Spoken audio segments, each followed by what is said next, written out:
Hello friends, मेरा नाम है यश कुमार शर्मा और मैं फ्री टाइम चैनल के बिहाफ से आपको पढ़ाऊंगा इंटरप्रिटेशन ऑफ स्टैट्यूट्स।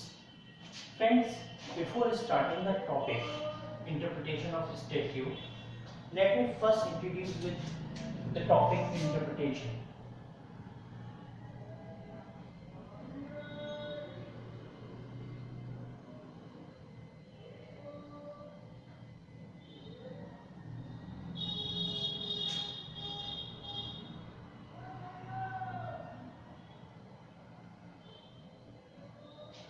फ्रेंड्स, क्या आपने कभी सोचा है कि इस सब्जेक्ट को इंटरप्रिटेशन ऑफ स्टैट्यूट को पढ़ने की जरूरत क्यों पड़ती है? फ्रेंड्स, होता क्या है, कोई भी एक्ट बना, उस एक्ट में लॉ मेकर की क्या इंटेंशन रही, उसको जानने के लिए हम लोग इंटरप्रिटेशन ऑफ स्टैट्यूट यूज करते हैं। फ्रेंड्स, इसमें होता क्या है, कोई एक्ट आज बना, उसमें मेरी सोच, सपोज मैंने बनाया, उसमें मेरी सोच क्या थी, वो जो एक्ट उसे यूज कर रहा है, जिस एक्ट को वो यूज कर रहा है, उसे क्या पता कि लॉ मेकर की यूज क्या की इंटेंशन क्या थी। अब जब दोनों की इंटेंशन अलग अलग होती है, मेरा इंटेंशन यहाँ पर एज अ लॉ यूजर होगा मेरे फेवर में, यहाँ पर एज लॉ मेकर मेरा जो पॉइंट ऑफ व्यू होगा वो होगा नेशन के फेवर में। फ्रेंड्स, जब यहाँ पे और यहाँ पे व्यूज में अंतर आता है तो अराइज होता है डिस्प्यूट, और डिस्प्यूट को खत्म करने के लिए हमें जाना पड़ता है कोर्ट के पास। जब हम कोर्ट के पास जाते हैं तो ना यहाँ की कंसीडर करता है ना यहाँ की, वो देखता है कि उसने लॉ मेकर ने क्या बनाया था, उसकी इंटेंशन क्या थी, उसको वैसे ही अप्लाई करना चाहिए था, इस चीज का डिसीजन कोर्ट करती है। फ्रेंड्स, इंटरप्रिटेशन ऑफ स्टैट्यूट को शुरू करने से पहले हम ये जान लेते हैं कि इस सीरीज में जो इंटरप्रिटेशन ऑफ स्टैट्यूट मैंने आज से शुरू किया है, इसमें मैं आपको क्या क्या करूंगा। फ्रेंड्स, टॉपिक्स जो हम कवर करेंगे, सबसे पहले वो देख लेते हैं।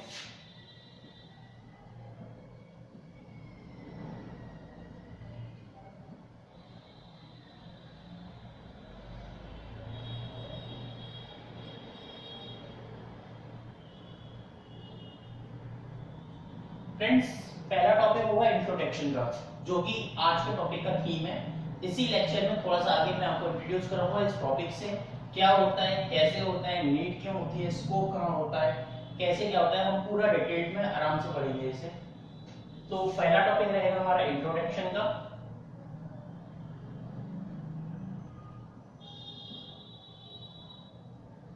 फ्रेंड्स, सेकंड टॉपिक हमारा जो रहेगा वो रहेगा क्लासिफिकेशन ऑफ स्टैट्यूट्स का।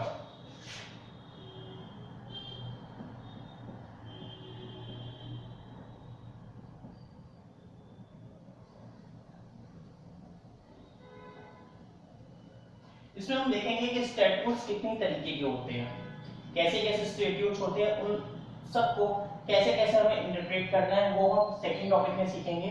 ऑब्वियसली नेक्स्ट सीरीज में नेक्स्ट टॉपिक जो होगा इस सीरीज में वो यही होगा। थर्ड जो हम टॉपिक करेंगे वो करेंगे जनरल प्रिंसिपल्स ऑफ इंटरप्रिटेशन।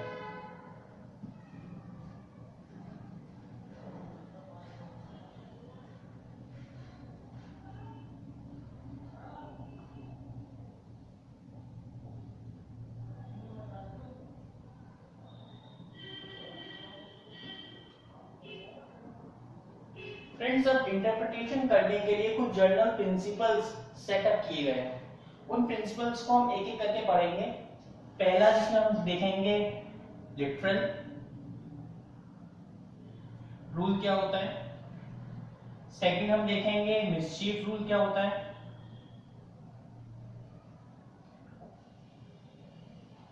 उसके बाद हम करेंगे हार्मोनियस कंस्ट्रक्शन क्या होता है,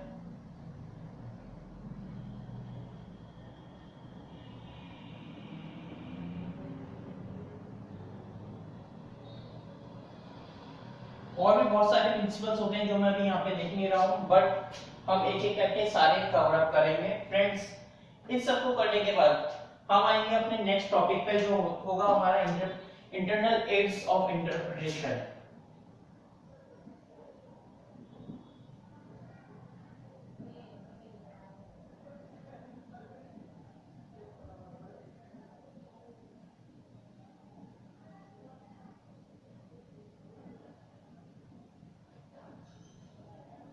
फ्रेंड्स इंटरनल एड्स क्या होती है? जब एक्ट बनता है तो उसमें कुछ हेडिंग्स दी जाती हैं, कुछ सब हेडिंग्स दी जाती हैं, कुछ प्रोवाइजो होते हैं, कुछ एक्सप्लेनेशन होते हैं। उन सबको कैसे पढ़ना है, कैसे इंटरप्रेट करना है, हम इसमें सीखेंगे कि इंटरनल एड्स क्या होती है, कैसे होती है, कैसे करना है, सब कुछ डिटेल करेंगे इस टॉपिक के अंदर। फ्रेंड्स फोर्थ के बाद फिफ्थ टॉपिक जो हमारा आएगा वो आएगा एक्सटर्नल एड ऑफ इंटरप्रिटेशन।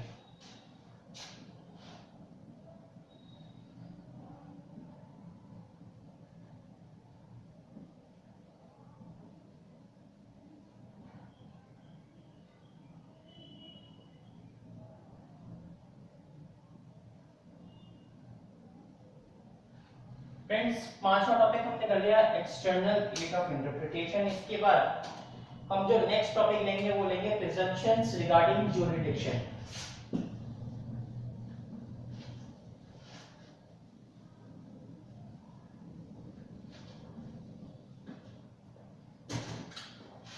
छठा टॉपिक हमारा रहेगा प्रिजम्पशंस रिगार्डिंग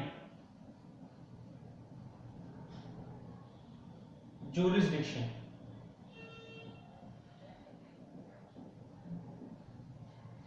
फ्रेंड्स सातवां टॉपिक हमारा जो रहेगा इसमें वो होगा retrospective operation of statute.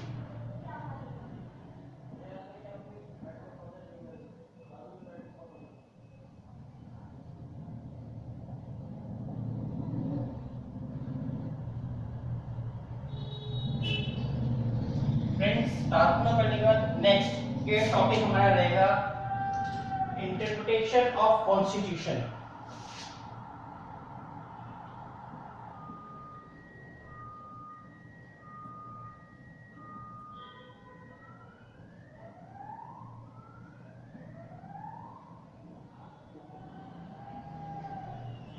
Friends ये एक इंपॉर्टेंट टॉपिक होता है। एक्चुअली कॉन्स्टिट्यूशन को पढ़ने के लिए, समझने के लिए कुछ स्पेसिफिक प्रिंसिपल्स हमें अप्लाई करने पड़ते हैं, वो हम इसमें सीखेंगे इंटरप्रिटेशन ऑफ कॉन्स्टिट्यूशन में। फ्रेंड्स नेक्स्ट टॉपिक जो हमारा होगा वो होगा मैंडेटरी और डायरेक्टरी एनैक्टमेंट्स क्या होते हैं।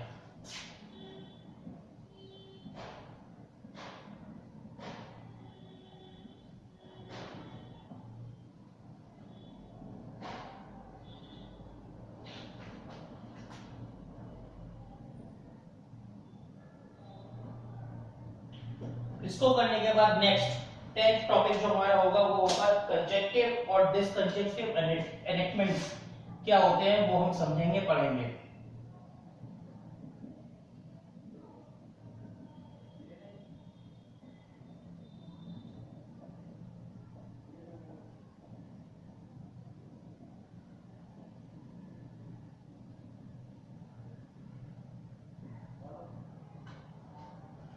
ग्यारहवां टॉपिक जो हम करेंगे फ्रेंड्स वो होगा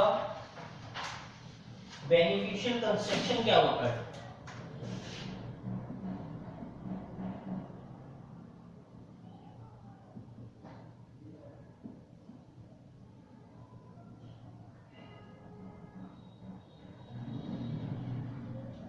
बेनिफिशियल कंस्ट्रक्शन के बाद जो हमें नेक्स्ट टॉपिक कवर करना होगा वो होगा strict construction of penal statutes.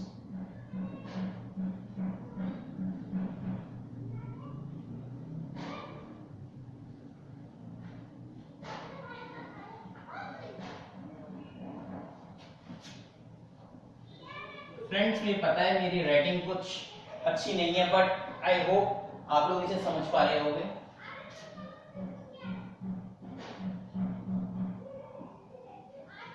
इस टॉपिक को करने के बाद हम ऐसा ही दूसरा टॉपिक करेंगे strict construction of taxation provisions.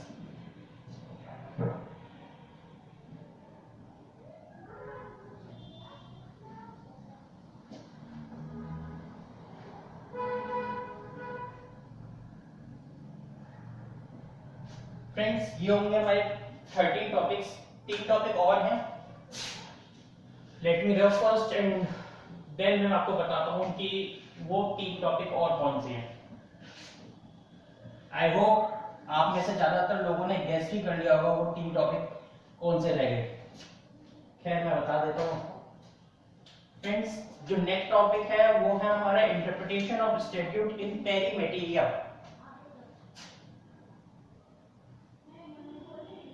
14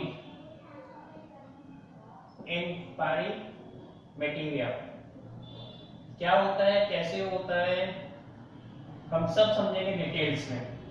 friends 15 topic जो हमारा है वो है amending, consolidating and codifying statute. मैं टाइम सेव करने के लिए शॉर्ट में लिख रहा हूं, amending, consolidating and codifying statute. And 16th and the last topic is maxims of interpretation.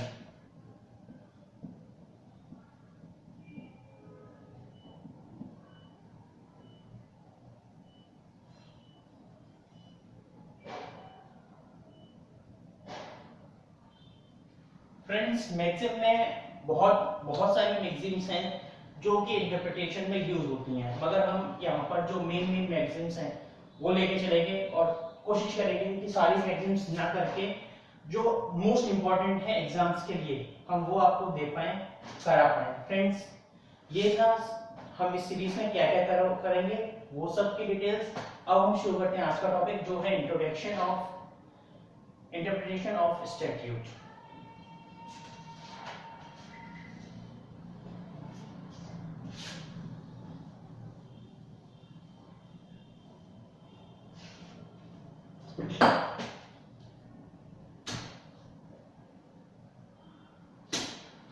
Friends interpretation का मतलब क्या होता है? इट सिंपली मीन एक्सप्लेनिंग और डिफाइनिंग समथिंग,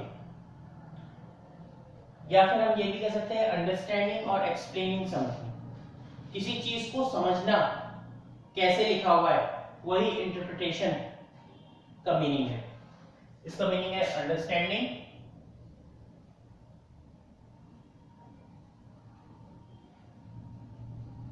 और एक्सप्लेनिंग समथिंग। और अदर पार्ट स्टैट्यूट का मीनिंग क्या है? स्टैट्यूट का मीनिंग है, सिंपल मीनिंग है law passed by legislative.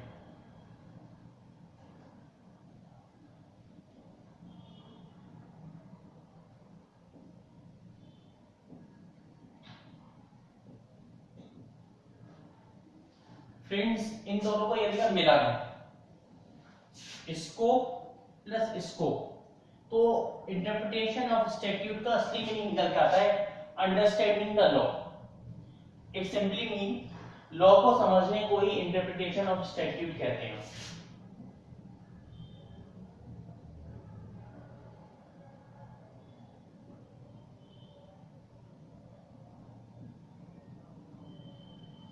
Friends ये है इस टर्म का मतलब।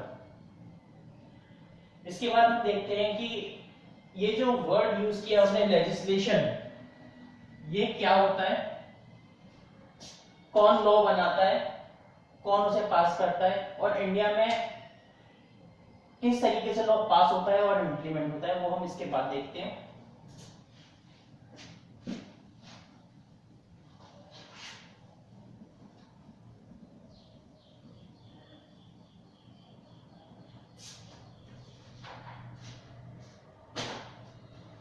फ्रेंड्स इंडिया के अंदर जितने भी लॉ हैं, ऑल लॉज, वो एक फ्रेमवर्क के अंदर रह के बनाए जाते हैं और उस फ्रेमवर्क का नाम है कॉन्स्टिट्यूशन ऑफ इंडिया। सारे के सारे लॉज जो बनेंगे वो कॉन्स्टिट्यूशन ऑफ इंडिया के अंदर जो प्रिंसिपल्स दिए हुए हैं उसके हिसाब से ही बनेंगे। कोई भी ऐसा नहीं हो सकता जो कॉन्स्टिट्यूशन ऑफ इंडिया के बाहर हो। और हमारा कॉन्स्टिट्यूशन फ्रेंड्स एक 3 टायर सिस्टम पे बेस्ड है, जिसमें से पहला जो टायर है वो है पार्लियामेंट।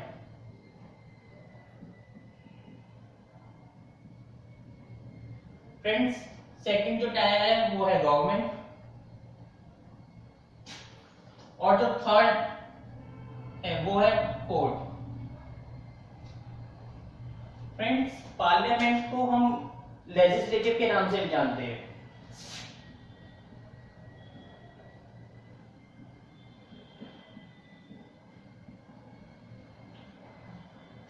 गवर्नमेंट को हम लोग एग्जीक्यूटिव के नाम से भी जाना जाता है। और कोर्ट को हम जुडिशरी के नाम से भी पहचानते हैं। फ्रेंड्स, ये तीनों ही इंडिपेंडेंट बॉडीज होती हैं। ना पार्लियामेंट गवर्नमेंट के काम में इंटरफेयर करेगा, ना गवर्नमेंट कोर्ट के काम में इंटरफेयर करेगा। अब देखते हैं इनका असलियत में काम है क्या क्या कॉन्स्टिट्यूशन ऑफ इंडिया के हिसाब से। फ्रेंड्स, जो पार्लियामेंट है ये लॉ मेकर है। जो भी लॉ बनते हैं वो पार्लियामेंट बनाती है। गवर्नमेंट एग्जीक्यूटर है। जो भी लॉ बनते हैं उन्हें एग्जीक्यूट गवर्नमेंट करती है। फ्रेंड्स, यहाँ एक क्वेश्चन उठता है, गवर्नमेंट कौन सी, सेंट्रल गवर्नमेंट या स्टेट गवर्नमेंट? फ्रेंड्स, मेनली जो कंसीडर किया जाता है लॉस के रिगार्डिंग में वो किया जाता है सेंट्रल गवर्नमेंट। बट हाँ, अगर स्टेट गवर्नमेंट के कुछ बनाए हुए रूल्स है, कोई एक्ट है या स्टेट अमेंडमेंट्स है, उसके लिए स्टेट गवर्नमेंट भी यहाँ पे कंसीडर किया जा सकता है। बट ज्यादातर सेंट्रल गवर्नमेंट ही कंसीडर की जाती है। उसी का ये रोल होता है कि जो भी एक्ट पार्लियामेंट बना रही है उसे वो एग्जीक्यूट करे, अप्लाई करे। फ्रेंड्स, अब बचता है तीसरा एक्ट जो कि है कोर्ट। इसका क्या रोल है आइए समझते हैं। कोई एक्ट लॉ मेकर ने बनाया, उसको अप्लाई किया एग्जीक्यूटर ने। फ्रेंड्स, कई बार क्या होता है, लॉ मेकर की इंटेंशन कुछ थी बट जब वो अप्लाई हुआ तो किसी और फॉर्म में हो गया। लॉ मेकर की इंटेंशन होती है नेशनल वेलफेयर की, और गवर्नमेंट की भी होती है नेशनल वेलफेयर की। बट थोड़ा बहुत यह रहता है कि हाँ, नेशनल इंटरेस्ट में पॉलिसीज जाए, ज्यादा टैक्सेस वगैरह एक्यूमुलेट किए जाएं। जब इन दोनों में कोई डिस्प्यूट होता है, यहाँ पे डिस्प्यूट अराइज होता है पॉलिसीज के बीच में, तो थर्ड टायर का रोल पड़ता है जो कि होता है जुडिशरी। जुडिशरी इन दोनों के बीच का जो डिस्प्यूट होता है वो जुडिशरी लेती है। मैं इसको और एलोबरेट करूंगा फ्रेंड्स एक एग्जांपल के साथ। फ्रेंड्स, कॉमन एग्जांपल है, लोगों की इनकम के ऊपर टैक्स लगाने के लिए इनकम टैक्स यूज होता है। इनकम टैक्स किसने बनाया? पार्लियामेंट में। पार्लियामेंट ने इनकम टैक्स एक्ट बनाया।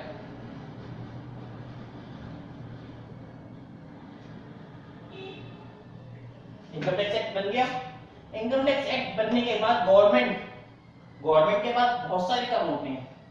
वो हर एक्ट को कैसे इंप्लीमेंट करेगी? फ्रेंड्स, उसको इंप्लीमेंट करने के लिए वो अलग अलग बॉडीज बनाती है। जैसे इनकम टैक्स एक्ट को इंप्लीमेंट करने के लिए जो बॉडी है उसका नाम है सीबीडीटी।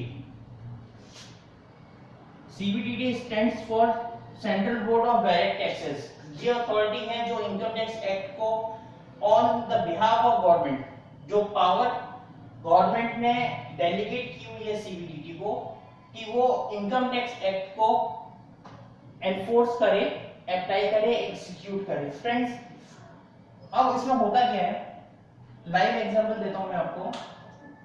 सपोज कोई एसएससी है,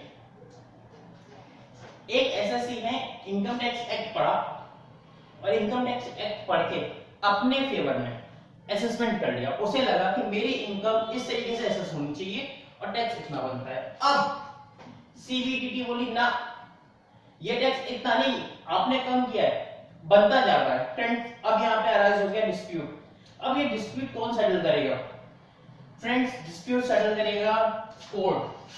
सीबीडीटी के बीच में, एसएससी और सीबीडीटी के बीच में जो डिस्प्यूट अराइज हुआ, इन दोनों के बीच में जो डिस्प्यूट हुआ, उसके लिए ये जाएंगे कोर्ट।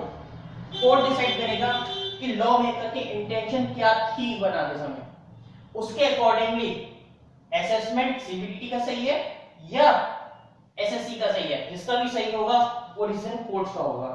फ्रेंड्स, ये सारे आपस में अपनी पावर्स ना शिफ्ट कर सकते हैं ना दूसरे की यूज कर सकते हैं। कोर्ट लॉ मेकर नहीं है। कोई भी डिसीजन जो कोर्ट का आएगा, या हम दूसरे शब्दों में कहें, क्या कोर्ट लॉ बना सकती है? क्या supreme court of India law बना सकती है? मेरा फ्रेंड्स, इसका जवाब होगा नहीं। सुप्रीम कोर्ट ऑफ इंडिया के पास कोई पावर नहीं है लॉ बनाने की। लॉ बनाने की पावर सिर्फ और सिर्फ पार्लियामेंट के पास है। फ्रेंड्स, दूसरा सवाल होगा, क्या पार्लियामेंट लॉ बनाती है? क्या ये खुद ही एग्जीक्यूट भी कर सकती है? क्या ये एग्जीक्यूटिव का काम कर सकती है, गवर्नमेंट का काम कर सकती है? फ्रेंड्स इसका जवाब है नहीं। इसका काम सिर्फ लॉ बनाने का है। लॉ बनाने के बाद रोल शुरू होता है गवर्नमेंट का, जो कि अलग अलग बॉडीज के थ्रू इसे इंप्लीमेंट कराती हैं और एनफोर्स कराती हैं। जो डिस्प्यूट होता है वो कोर्ट देखती है। फ्रेंड्स आई होप ये टॉपिक आपको क्लियर रहा होगा। नेक्स्ट जो हम करेंगे वो है लैंड इंटरप्रिटेशन की नीड कहां पड़ी। हमने ये तो देख लिया कि लॉज कैसे बनते हैं, कहां उनका इस्तेमाल होता है, कौन यूज करता है। मेनली इंटरप्रिटेशन का यूज कोर्ट ही कर रही है ऑब्वियसली। तो कोर्ट को क्या जरूरत पड़ती है, कब जरूरत पड़ती है, कब हमें इंटरप्रिटेशन की नीड होती है। हम देखेंगे अब नीड। फ्रेंड्स लॉ की लैंग्वेज दो तरह की हो सकती है। लॉ की जो लैंग्वेज होगी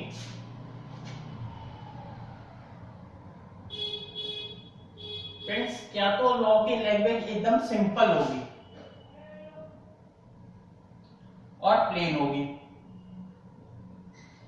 या फिर उसमें कुछ एम्बिग्युइटी हो सकती है,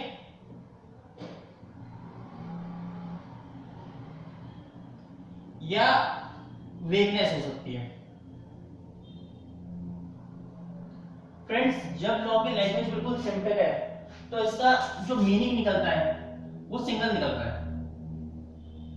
कोई भी लॉ जिसका सिंपल मीनिंग निकल रहा है वहां पे इंटरप्रिटेशन का स्कोप ही नहीं रह जाता। अगर लॉ क्लियरली स्टेट कर रहा है कि हाँ इस चीज का मतलब ये है, तो इंटरप्रिटेशन किस चीज की होगी, इंटरप्रिटेशन का कोई स्कोप ही नहीं है। बट हाँ जहां एम्बिग्युइटी और वेगनेस की बात आती है वहां पे जो मीनिंग निकलता है वो कॉन्ट्राडिक्टरी होता है ज्यादातर।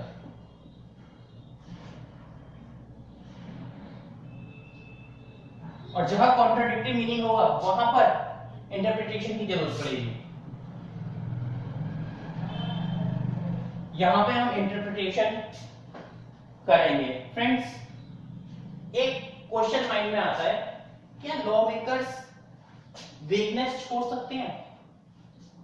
ऐसा कैसे हो सकता है कि कोई एक्ट बना जो कि एक बहुत ही सोफिस्टिकेटेड प्रोसेस से एक्ट बनता है उसमें वेगनेस रह जाए? क्या ये पॉसिबल है?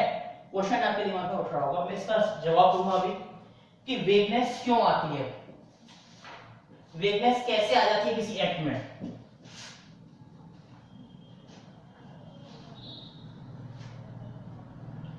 फ्रेंड्स इस वेगनेस के तीन कारण हो सकते हैं।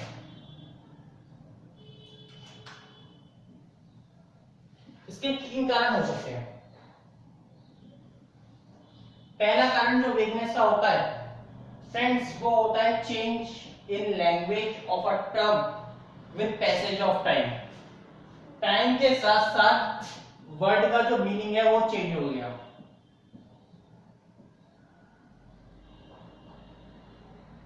आप कहेंगे ये कैसे हो सकता है? फ्रेंड्स एक एग्जांपल लेके समझते हैं। सपोज हम एग्जांपल लेते हैं टर्म लेट का। लेट का पहले जो मीनिंग होता था फ्रेंड्स वो होता था टू प्रिवेंट। किसी चीज को रोकने के लिए हम लेट वर्ड यूज किया करते थे। बट आज इसका जो मीनिंग है वो है टू अलाउ। फ्रेंड्स चेंजेस आ गए। 20-25 साल पहले जिस वर्ड का मतलब ही प्रिवेंट था आज इसका मतलब अलाउ हो चुका है। दोनों का मीनिंग बिल्कुल आपस में कॉन्ट्राडिक्टरी है। ऐसे केसेस में इंटरप्रिटेशन की जरूरत पड़ती है, कोर्ट इंटरप्रेट करती है। Second, change in culture,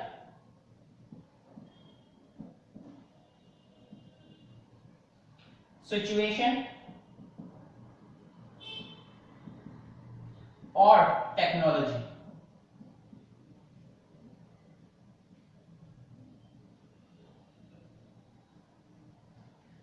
friends culture समय के साथ साथ बदलता रहता है। आदमी का या ये कहें ह्यूमन बींग्स का जो नेचर है वो हमेशा इवोल्यूटरी रहता है। इवोल्यूशन हमेशा चलता रहता है। जब इवोल्यूशन चलता है तो कल्चर कस्टम्स चेंज होते रहते हैं। हो सकता है कोई पुराना एक्ट ऐसे समय पर बना हो जहां पे कस्टम कुछ और हो बट आज वो कस्टम बदल चुके हो।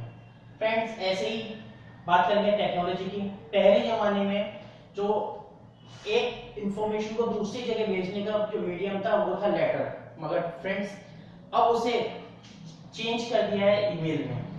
और ईमेल को पढ़ना और पढ़ के अनरीड कर देना ये बहुत इजी है। ऐसे समय में हम उसे कैसे लॉ पे अप्लाई करेंगे, वो सब इंटरप्रिटेशन ऑफ स्टैट्यूट का काम होता है। लॉ मेकर्स इस पे कुछ भी नहीं कर सकते, और जो कोर्ट है वो इंटरप्रेट करती है कि कैसे लॉस को गिवन फैक्ट्स में हमें अप्लाई करना है। फ्रेंड्स, तीसरा जो कारण होता है वो होता है अनसर्टेनिटीज।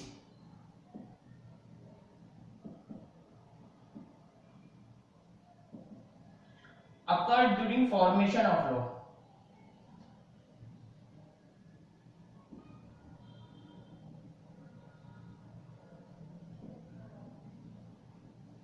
फ्रेंड्स, ये ऐसे पॉइंट होता है, एक लॉ को बनने के लिए काफी टाइम लगता है। उस टाइम के बनने के बीच में जब उसे अप्रूवल हो गया और उसके एनेक्टमेंट के बीच में यदि कोई अनसर्टेनिटी आ गई जिसकी वजह से वेगनेस होता है तो वो यहाँ कवर होते हैं। फ्रेंड्स, ये थे 3 रीजन वेगनेस के। हमने देखा कि वेगनेस कैसे आती है। ये था पहला, चेंजेस बीइंग, दूसरा था change in technology, culture, situation, और थर्ड था uncertainties occur during formation of law. Friends, इसके बाद हम देखेंगे कि इसका ओरिजिन कहां हुआ। क्या लगता है आप लोगों को, कहां ओरिजिन हुआ होगा इसका? कौन लोग होंगे जिन्होंने सबसे पहले इंटरप्रिटेशन ऑफ स्टैट्यूट को यूज किया होगा, फॉर्म किया होगा? कोई आइडिया है आप लोगों को कहां होगा इसका ओरिजिन? फ्रेंड्स, इसका ओरिजिन हुआ था सबसे पहले इंग्लैंड में। इंग्लैंड की कोर्ट्स ने सबसे पहले इसका यूज करना शुरू किया था। उनके जो चार्टर्स होते थे वो अलग अलग टाइम पे पास होते थे। अब अलग अलग टाइम पे पास होने पे कई बार उनमें जो प्रोविजंस दिए होते थे वो आपस में कॉन्ट्राडिक्टरी हो जाते थे। ऐसे केस में वो कौन सा चार्टर माने, पहले वाला पुराना वाला, उसको यूज करने के लिए चार्टर्स को इन्होंने इंटरप्रिटेशन ऑफ स्टैट्यूट चालू किया। उसके लिए इन्होंने 3 प्रिंसिपल्स बनाए थे।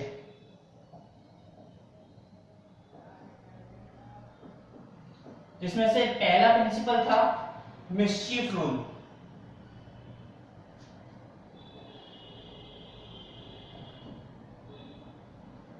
फ्रेंड्स, दूसरा था लिटरल रूल, और थर्ड था गोल्डन रूल। और फ्रेंड्स, देखना ये है कि मिस्चीफ रूल क्या होता है, लिटरल क्या होता है और गोल्डन क्या होता है। मैंने आपको पहले ही बता दिया था सीरीज की शुरू में कि हाँ, हम लोग इस सीरीज में करेंगे, ये टॉपिक्स आगे कवर होंगे। हम इसको जब ये इसका नंबर आएगा तब हम इसको डिटेल में पढ़ेंगे कि ये क्या क्या होता है। फ्रेंड्स, यही था मुझे जो आज पढ़ाना था आप लोगों को। बट जाने से पहले मैं एक क्विक रिव्यू आपको देना चाहूंगा कि हमने आज क्या क्या किया। फ्रेंड्स, सबसे पहले आज हमने किया मीनिंग। मीनिंग क्या है इसका? मीनिंग है इसका understanding the law.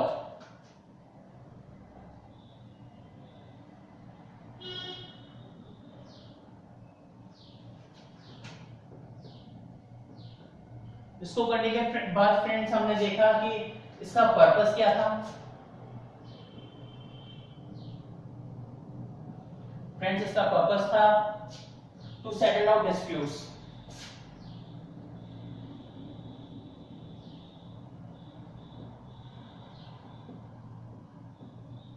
Friends, third चीज जो हमने देखी, इसकी नीड। तो फ्रेंड्स, इसकी जो नीड थी वो आपको याद ही होगी, हमने पढ़ा था जहां पे भी एम्बिग्यूटी होती है या फिर वेगनेस होती है, वहां पर हमें इंटरप्रिटेशन ऑफ स्टैट्यूट अप्लाई करना पड़ता है। फ्रेंड्स, फिर हमने पढ़ा था कि वेगनेस किस 3 कारण की वजह से हो सकती है। पहला हमने देखा था चेंज इन मीनिंग, सेकंड हमने देखा था चेंज ऑफ कल्चर, सिचुएशन या टेक्नोलॉजी, और थर्ड हमने देखा था uncertain events occur during formation of law. ये थे वेगनेस के 3 कारण, और उसके बाद एट लास्ट हमने देखा था इसका ओरिजिन कहाँ हुआ था। फ्रेंड्स, इसका ओरिजिन ऑफ कोर्स अभी मैंने आपको बताया था इंग्लैंड में हुआ था, और वहां की कोर्ट्स ने 3 रूल्स बनाए थे, मिस्चीफ रूल, लिटरल रूल और गोल्डन रूल। इसी के साथ फ्रेंड्स इस क्लास को मैं यहीं रोकता हूँ। नेक्स्ट लेक्चर में मैं आपके लिए लेके आऊंगा क्लासिफिकेशन ऑफ स्टैट्यूट्स, और हम उसमें सीखेंगे कि स्टैट्यूट्स किस तरीके से डिवाइड होते हैं, उन्हें कैसे हर एक को पहचानना है कि ये कौन सा स्टैट्यूट है और उसे इंटरप्रेट कैसे करना है। Friends, thank you for listening me, और आपको ये चैनल लाइक करें अगर आपको ये वीडियो अच्छा लगा हो। फ्रेंड्स, इस चैनल का नाम है 3 टाइमर। Thank you.